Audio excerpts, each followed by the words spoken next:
ingin berbagi kebenaran firman Tuhan yang terambil dari Kolose pasalnya yang ketiga, mulai dari ayat yang kelima sampai dengan ayatnya yang kesembilan. Karena itu, matikanlah dalam dirimu segala sesuatu yang duniawi, yaitu percabulan, kenajisan, hawa nafsu, nafsu jahat, dan juga keserakahan yang sama dengan penyembahan berhala. Semuanya itu mendatangkan murka Allah atas orang-orang durhaka. Dahulu kamu juga melakukan hal-hal itu ketika kamu hidup di dalamnya. Tetapi sekarang buanglah semuanya itu, yaitu marah, geram, kejahatan, fitnah, dan kata-kata kotor yang keluar dari mulutmu.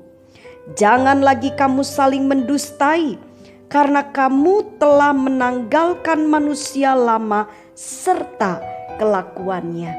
Bapak, Ibu, Saudara sekalian, hari ini firman Tuhan memberikan satu tuntunan kepada kita, supaya kita meninggalkan kehidupan lama kita, meninggalkan perbuatan-perbuatan yang tidak sesuai dengan ajaran firman Tuhan.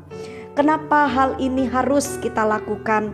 Karena firman Tuhan begitu jelas memberikan satu pengarahan kepada kita.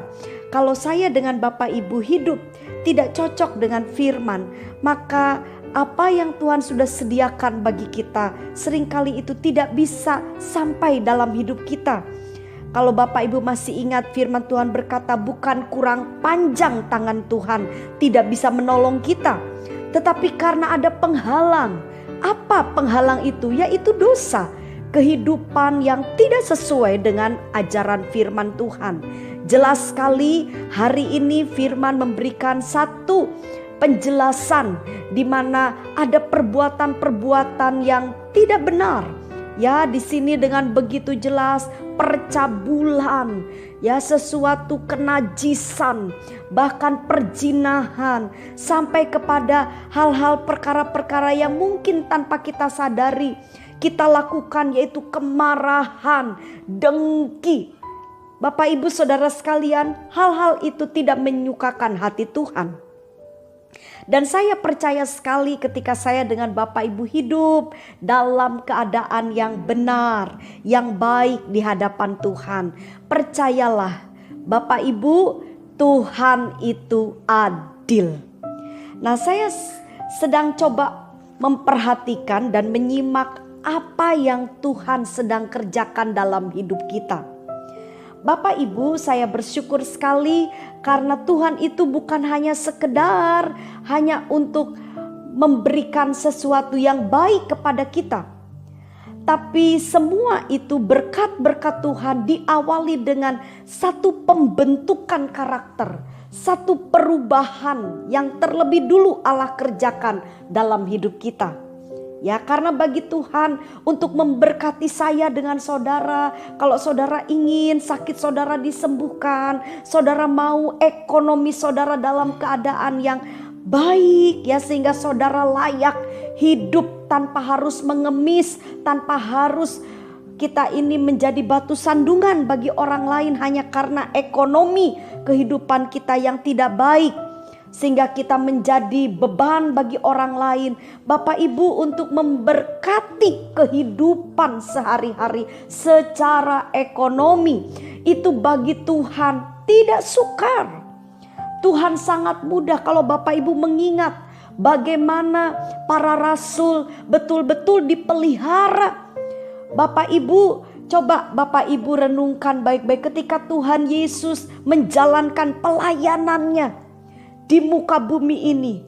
Kalau saya teliti baik-baik kebenaran firman Tuhan, ya, di Injil Matius, Markus, Lukas, Yohanes, bagaimana kehidupan murid-murid Yesus pada waktu itu. Kalau saya perhatikan, mereka ada di wilayah Timur Tengah, ya, di sana, dan budaya mereka itu saya lihatnya bukan seperti negara kita, ya, Asia yang mungkin punya rumah besar, punya fasilitas yang baik. Tapi Bapak Ibu, bagi mereka itu kehidupannya kalau saya perhatikan tidak memiliki fasilitas yang baik. Ya, tidak ada kendaraan. Mereka menginjil, Tuhan Yesus memberitakan kebenaran dari satu tempat ke tempat lain dengan berjalan kaki. Dan satu kali kalau mungkin kita ingin melihat apakah mereka memiliki dana yang begitu besar. Bapak Ibu Saudara, kalau kita simak baik-baik sampai Tuhan Yesus harus melakukan begitu banyak mujizat untuk mencukupkan segala kebutuhan yang ada. Jadi kalau saya perhatikan untuk Tuhan mencukupkan kebutuhan kita secara ekonomi Bapak Ibu begitu mudah. Karena Allah kita adalah Allah yang berkuasa. Allah sanggup menolong kita dari segala cara. Hanya masalahnya maukah kita taat kepada Tuhan?